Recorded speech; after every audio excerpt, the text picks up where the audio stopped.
Welcome to Transformative Principal, where I help you stop putting out fires and start leading. I am your host, Jethro Jones. You can follow me on Twitter at Jethro Jones.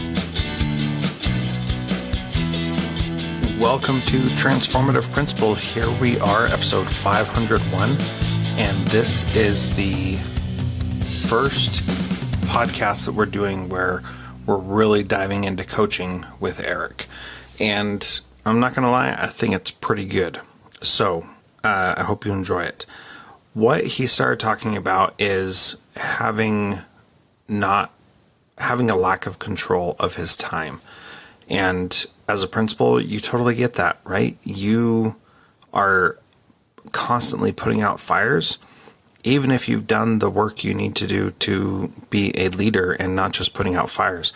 And that's where Eric is. He's done the Ideal Week that you can find at transformativeprincipal.org/ideal week, which is a great way to get things started. And that's a good first step. The next part of it that we're going to talk on why this is called advanced time strategies. What did I call this?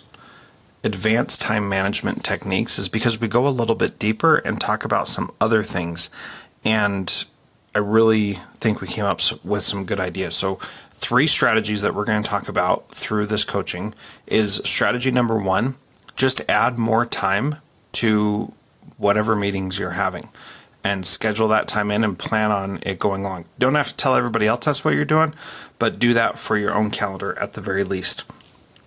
We'll give you more details about that in the interview. The second one is that sometimes people respond to things as though they are more urgent than they actually need to be. And so the second strategy is to train the staff to say, you seem upset. What's the best way to contact you when he gets back at this time? And that is a good thing to do as well. And then the third strategy is to actually schedule your time to go get drive-bys that people have. Schedule time to be responsive to people's needs. Schedule time to go just see what people want to throw on your plate. It happens anyway, so why not just schedule time to make it happen? So those are the 3 strategies that we talk about, and this is a great coaching conversation. I hope that you enjoy it. If you want to talk more about this or want to get some of this coaching for yourself, just reach out to me at Jethro Jones on Twitter. 8017 Jethro is my phone number. Would love to talk to you more about it.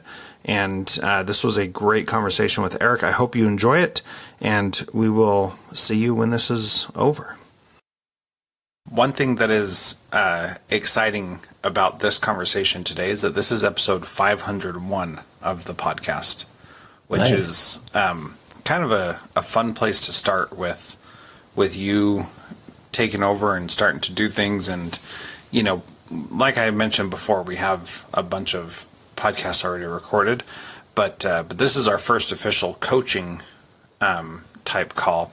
So it's kind of cool that it's episode 501. I think that's neat, and I'm pretty excited about it. And I'm just excited to be chatting with you because it's fun. So yeah. So aside from the bell system, what's on your mind today? Well, I think you've noticed in the few times you've tried to get in touch with me lately that I'm struggling with managing my time, and I know how to do it. I've done your ideal day. I've done the Eisenhower matrix. Like I know how to do that, and being new, I'm just running into, the old principal as a building manager, putting out fires type of situations where, that's what people kind of expect. It's like, hey, I need you to take care of this. Hey, go look into this, and trying to have boundaries with that so that you can follow through and do what you said you're going to do and be where you're supposed to be, but also respect kind of the culture here of how that's always been. Mm-hmm. Like if someone needs you, like, you should be just sitting in your office. And if you're not there, it's like, where is he? What's he doing?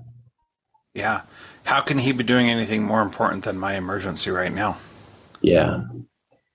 Yeah. So that's, you've noticed that I was late just last Friday trying to log into a meeting that I asked you to schedule, and I picked the time on the day when there's no kids here, and it's like I was still 17 minutes late because of that, just management type request stuff. So what have you done to prevent that so far? Well, I'm trying to start with our office team, secretaries and principals. Got 2 principals, 2 secretaries. So, as much as we can, having stuff scheduled into our Google Calendar, and then we sat down and shared those with each other so that without having to ask or call or check, if somebody stops by and says, "Hey, where's Mr. Makelky?" we can all see, oh, he's in classrooms, or he's in an IEP, or whatever. So that was the first thing. But I've learned there's like another level where you can share that with people and let them know, hey, this is where I'm going to be. But when someone comes down and says, "Where's the principal? I need the principal," it's like a whole nother skill that we have to learn to just confidently say, "Hey, they're not available right now. They'll be back at this time. Would you like to leave a message? Would you like him to schedule a time with you?" But I can tell that's a new thing here. Yeah. So let's separate these 2 things out, because what you said is important. There's the act of sharing calendars and saying, "This is where I'm at." There's also the act of actually being in those places when you say you're going to be. And then there's also the relationship and the conversation about whether or not we actually follow through on that, and then what we do then. So there are 3 distinct things all around the same topic, and I think that's really important. So it sounds like having shared calendars, like that's an easy technical skill that just needs to exist. And it sounds like the secretaries and the other, the assistant principal are doing that. Is that right? They're looking at the calendars and saying he's not here? Yep. Good. So that's a good first step. I think the next thing is you actually being in those places, looking over your last week's calendar. How often are you starting and ending different meetings on time? You yourself, not anybody else, but just you. As far as formal things like meetings, I mean, I would, unless there's an absolute something's on fire, there's no excuse for being late. And so that hasn't happened like within the building, but examples of like trying to meet with you or more informal meetings, I've been habitually behind the schedule and shown up late and trying to text people like, "Hey, I'm on my way. I'm sorry." Yeah, I'd give myself a D-. Ouch. Okay. Yeah. So why do you think that is? A lot of times between when I leave the office and let someone know like, "Hey, I'm heading upstairs to do walkthroughs," between walking out of here and getting to where I'm going, getting stopped, ask questions.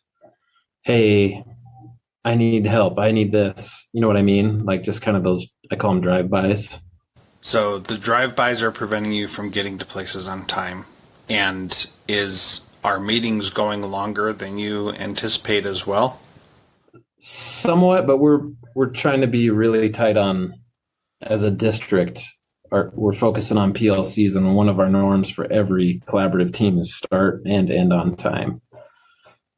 But being a new principal kind of reminds me of being a new teacher. When your pacing is a little off and you look at a lesson, you're like, "Oh, that'll take 10 minutes," and it doesn't. But we're still trying to hold to starting and ending on time just to respect people's time. Good. I think ending on time is all fine and dandy, but nobody ever complains about ending early, right? Yeah. And so one of the simple strategies that you can do is add 15 or 30 minutes to every meeting and just plan on them taking longer than they actually do. That way you don't have to be as stressed about finishing, and that's a significant way for you to manage your time and give yourself a little bit of a buffer as well. So I use this Calendly scheduling tool, and I always have buffers built in after those meetings that nobody can schedule something within 15 minutes after any other meeting, because I always want to have time that there's always a blank space for, one, just going to the bathroom, right? But then also anything else that needs to happen, a drive-by on the way is not as big a deal if you are, if you know you have time to get to the next meeting. So that would be something that I'd encourage you to do, especially now starting, that however long you think you should be meeting with somebody or do something, you just add an extra 15 or 30 minutes, depending on what makes sense for that particular meeting. What do you think about that as a first step in helping with that? I think that's a great idea, and I'm going to start doing it today. Excellent. You're right, though, because, looking at we had a staff meeting on Friday, and, if you think it's going to take an hour, put on the calendar hour and 30 minutes or hour and 15. And that way it's not about the time. It should be, we get the work done, plan out what we had to plan out, disseminate what we had to disseminate, and then we should be done. Yeah. Like that ending time should be like at an absolute last resort. If we can't finish, this is when we need to stop the meeting. Mm-hmm. Yeah. And if you stop it early, everybody's going to be like, oh, I have bonus 15 minutes. I can handle that. Nobody's going to be bothered by that. But as soon as you go over, then people are going to be stressed and frustrated that the other things they need to do are not being accomplished. And, that's no good. Now, if you make fax to meeting an hour and a half for everybody else, then how does that change expectations and norms and things that are already happening in your district? How does it change them? Yeah. So do you have, is that going to cause a bunch of trouble if you are now scheduling fax meeting for an hour and a half instead of an hour? No. Why not? Because we're still starting and ending on time, which is our norm.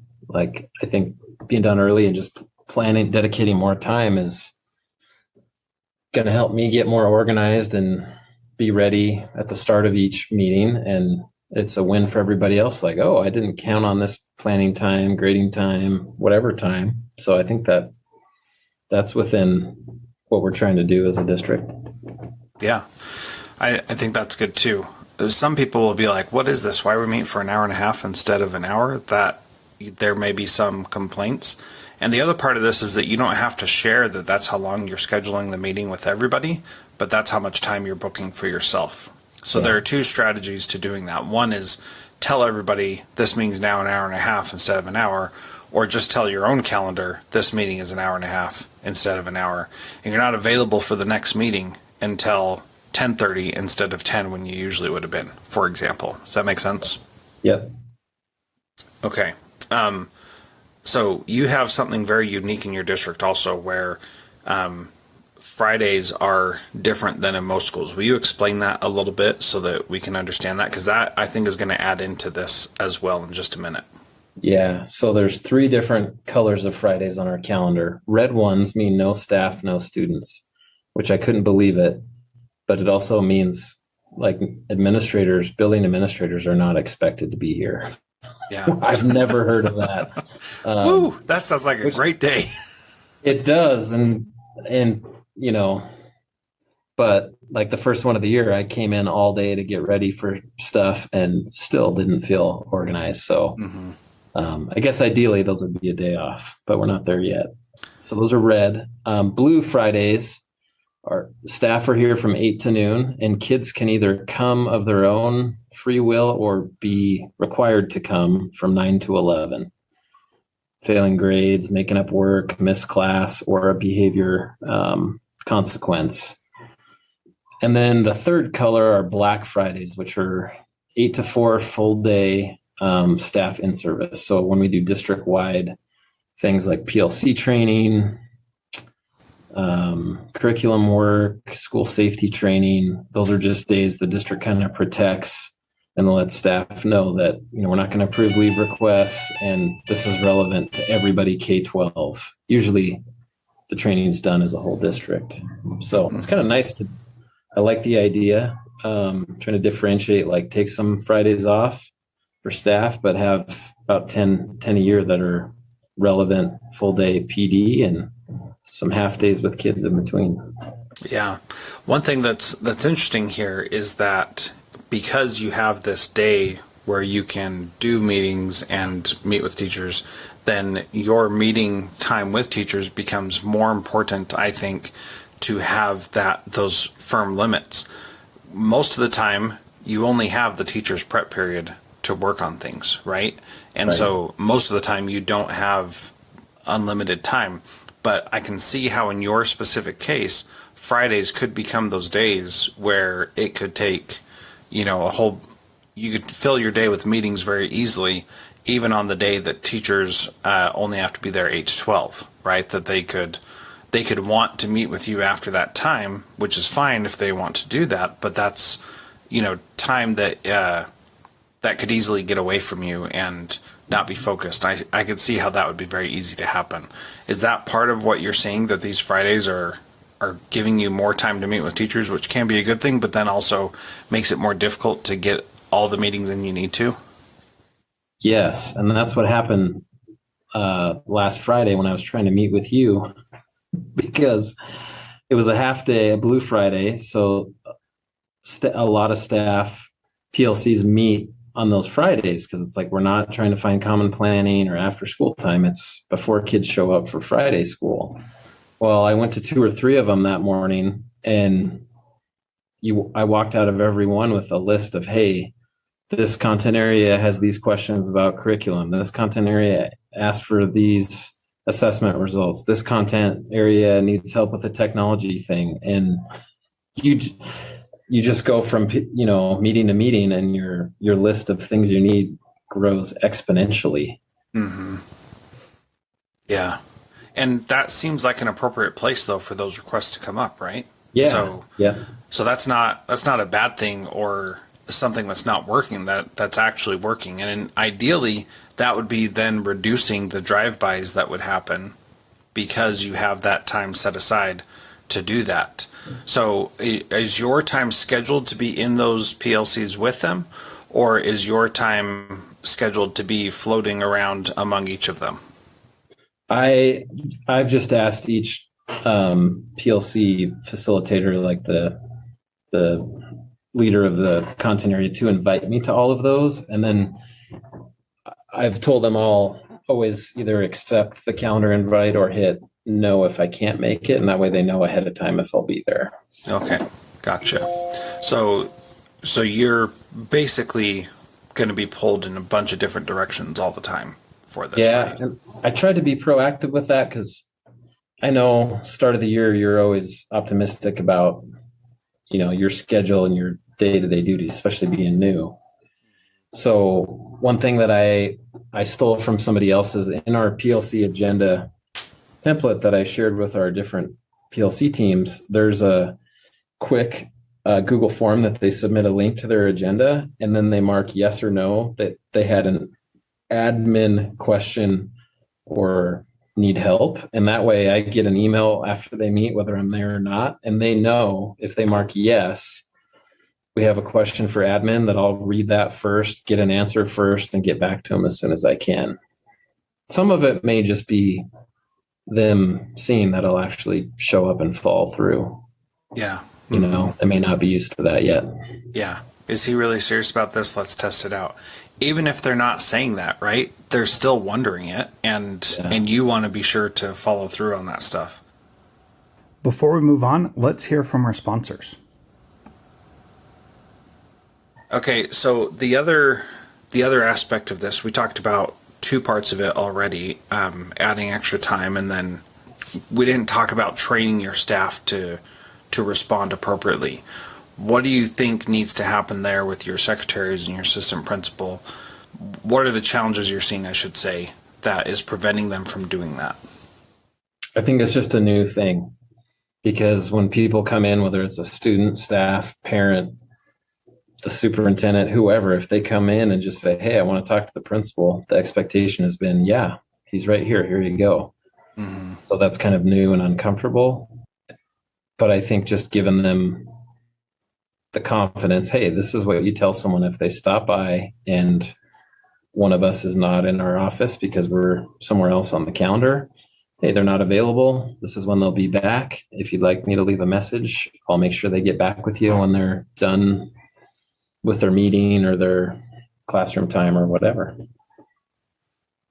So what have you done as far as training with them to say this is how you should be handling it? Well, I didn't do any at the start of the year. Okay.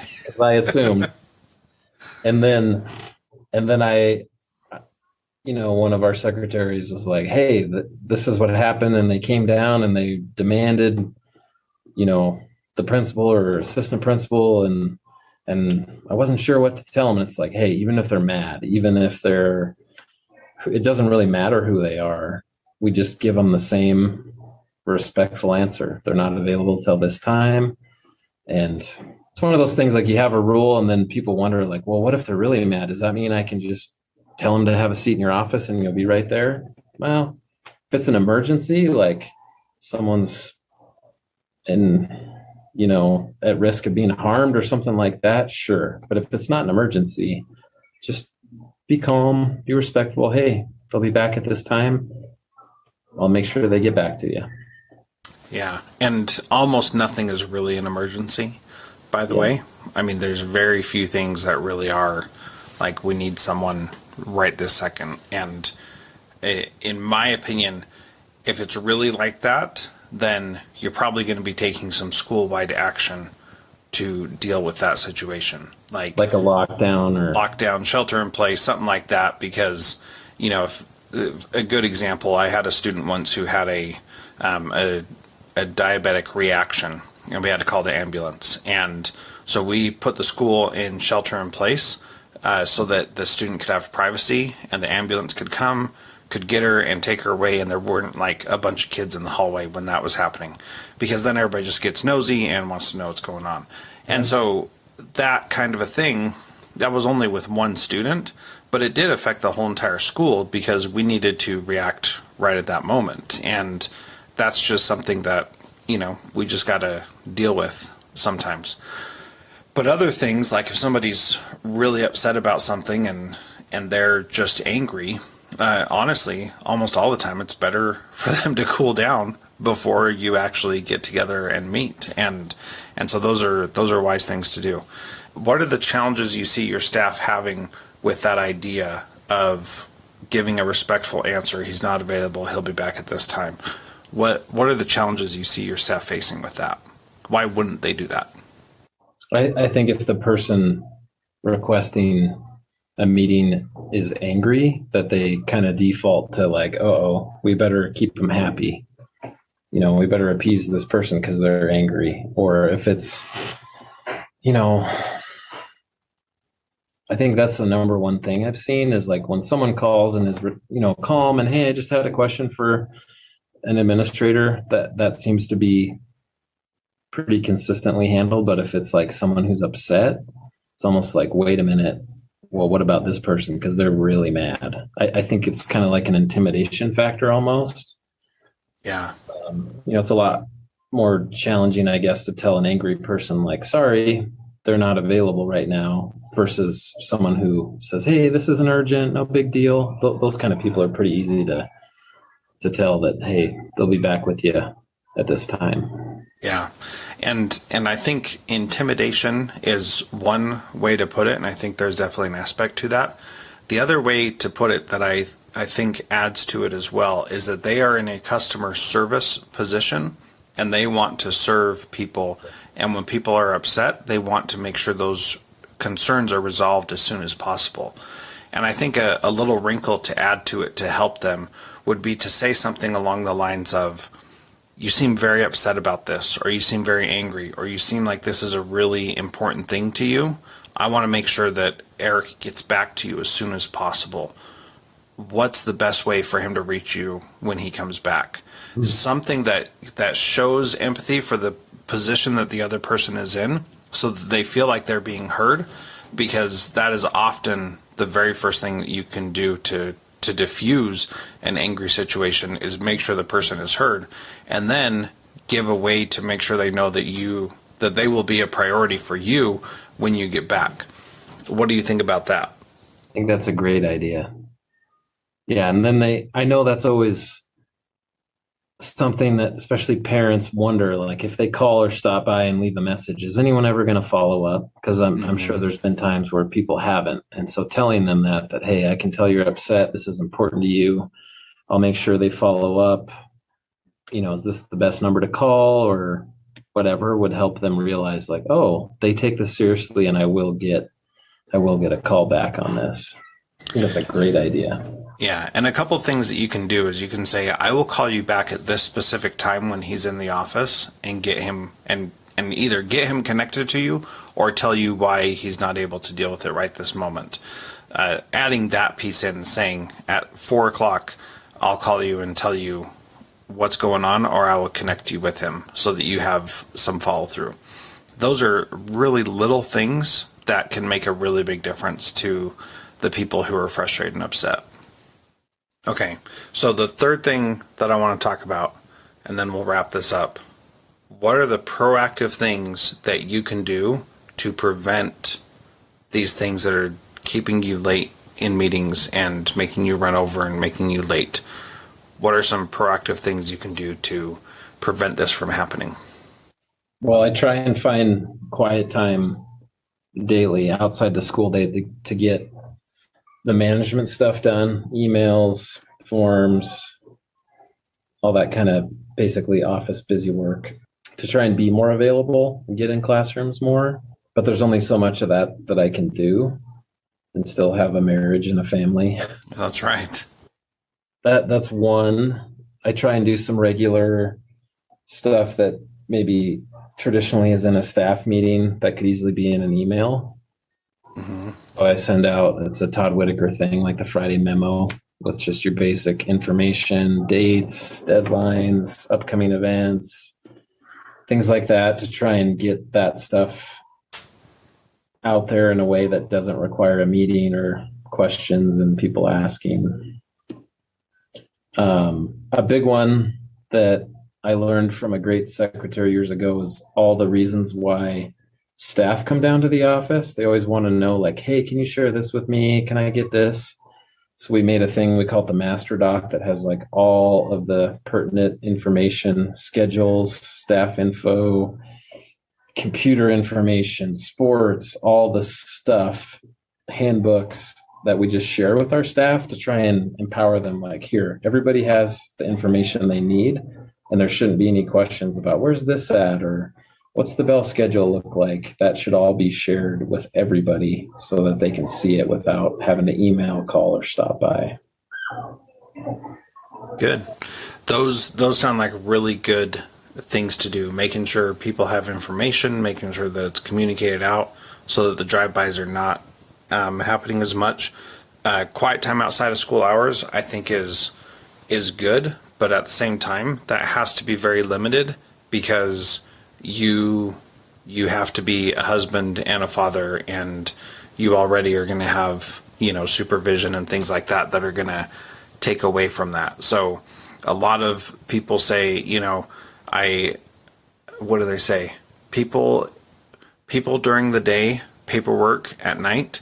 And I do not subscribe to that belief. I do not think that is a healthy way for you to live your life as a school principal. And so I don't think that you should be, emailing at night after the kids go to bed, for example. Personally, I just don't think that that's a winning way to lead your life. And I think that it causes people to be burned out and causes marriages to crumble and kids to resent their dads and their moms, and that's just not a good idea. So that has to be limited. You probably do have to do some time outside of work, but that should be limited as much as possible. And I really believe that you should have that time at work be time at work, and time at home be time at home.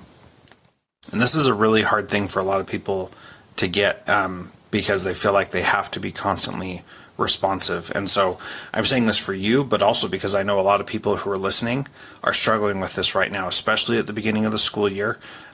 This is coming out the first Sunday in October, and some people have just been at this a month and are already starting to feel like they don't have enough time in the day. So this is really important. you've got to set boundaries. And what I would say is that you go to school and leave school, and that's when you do your work. And if that means you stay a little bit later, or go in a little bit earlier, if you have to have that quiet time, then do that. But your hours at work should be at work, and then at home you should be at home and be present. And honestly, even if you live by yourself, you should still be at home doing stuff for you, not working more. So one other proactive thing that I think you could do is that you could do a lap around your school every single morning and intentionally schedule time to pick up drive-bys at certain times throughout the day. You're laughing. Why are you laughing? Tell me more. It's an awesome idea that happens on accident if you don't do it intentionally. That's right. It's a great idea. Did you have a name for this? I should have a name for it, but I would use, as a principal, the time pretty much until lunch to just be going around picking up drive-bys. That was pretty much what I did. I do classroom observations, but I also spent a lot of time going into teachers' classrooms during their prep period and just checking in, not distracting or taking away from what they were doing, but just saying, did you need anything today? What's on your mind? And then they'd be able to say, this is what's going on, and you could get those things and intentionally, I mean, we can call them intentional drive-bys. That sounds like a good name to start. Maybe I'll come up with a better name later. I'm not sure, but something that you say, I'm definitely going to go find these issues. One of the things I heard teachers say all the time was, I sent you this email. Did you look at it? And I'd always say, no, I don't check my email till the afternoon. What was it about? Can we solve it right here? And then a lot of times people would say, did you check your email? And I'd say no. And they'd say, okay, well, just forget it. I already figured it out.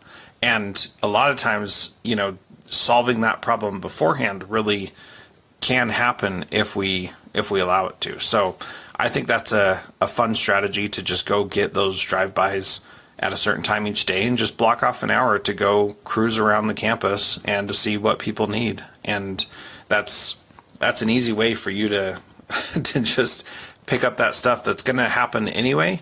But if you can get it then that's all well and good. And, you can call it that, put it on your calendar. And if your staff sees your calendar, they can see Eric's going to be doing drive-bys during this hour today. And that's when I can bug him for something. How do you think something like that would work? Well, I think it does work, because if you're not getting your lap around until the last period, people are going to catch you then. So that's a great idea to be intentional and put it in your calendar, knowing it's not for collecting data or doing walkthroughs or checking on subs or the other morning stuff, but literally just making a lap, being visible, being approachable if something comes up people need. Yeah. So we talked about 3 strategies today. The first strategy was add 15 to 30 minutes or however long you think it should be to each meeting.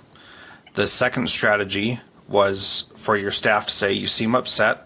What's the best way to contact you when he gets back at this time? And this third strategy is to do intentional drive-bys, schedule time to go be visible with people and get the things that they need. With those 3 things, how does that help you navigate and decide what you need to be focusing on next? Well, I think the thing we haven't talked about is me. Mm-hmm. Right? Yeah. These are all external strategies, but the truth is there's things that I have to be more consistent with. And just like when a secretary who's getting attacked by an angry walk-in feels like, oh, I got to make time for this, I do the same thing. If I'm on my way to a meeting, somebody asks me a question, I need to be consistent with how I handle that and not create more problems for myself. Yeah. So I'll share why we didn't focus on that, because sometimes my thought process is not clear to everybody. I mean, I thought it, so everybody else was thinking it too, right? The reason why I didn't focus on that this time is because you're being pulled in 100 different directions, and there's always a fire to put out.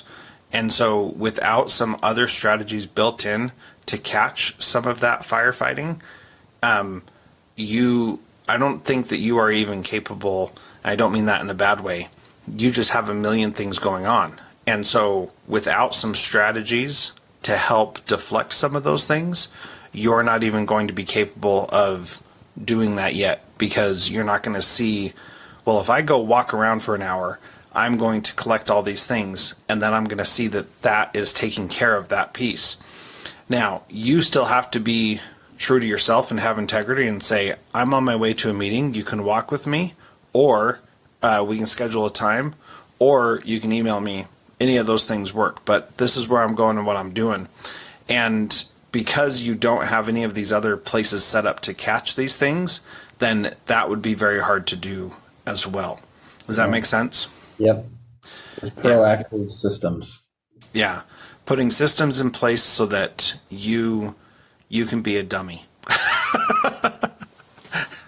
You're not a dummy, but sometimes you need to act like one, right? Was it your first book, School X, that talked about the history of firefighters?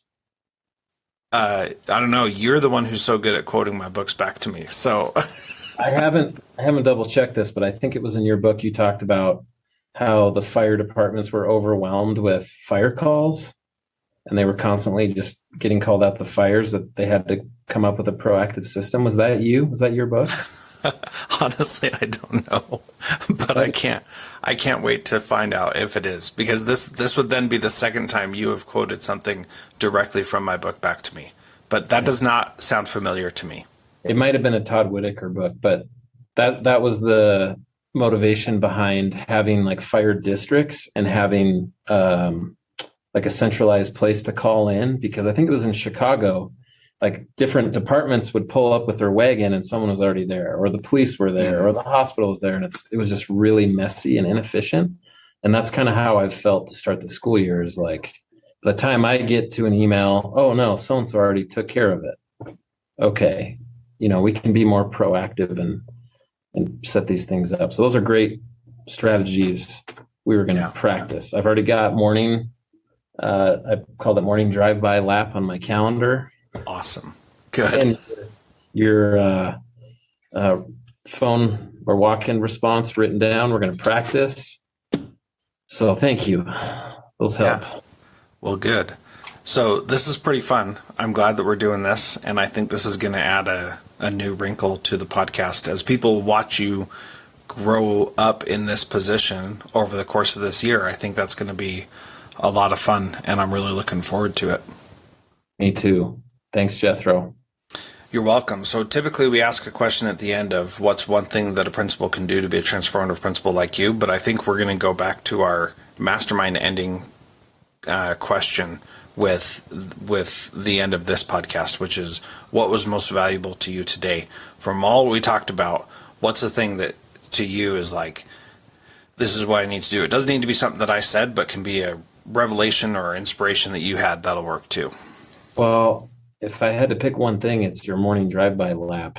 Like, I know that's what happens. And I know when I am up and visible in the building, that's when you get those things. So why have I not thought of like, be proactive and schedule that and just do it instead of waiting until if or when you have time? Like, such a simple solution to something that can frustrate you. Yeah. That's great. I've never heard of a principal doing that, but I'm starting tomorrow. Okay, there we go.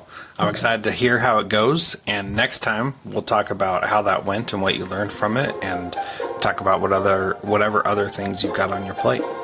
Awesome. Thanks, Jethro. Have a great week. You too.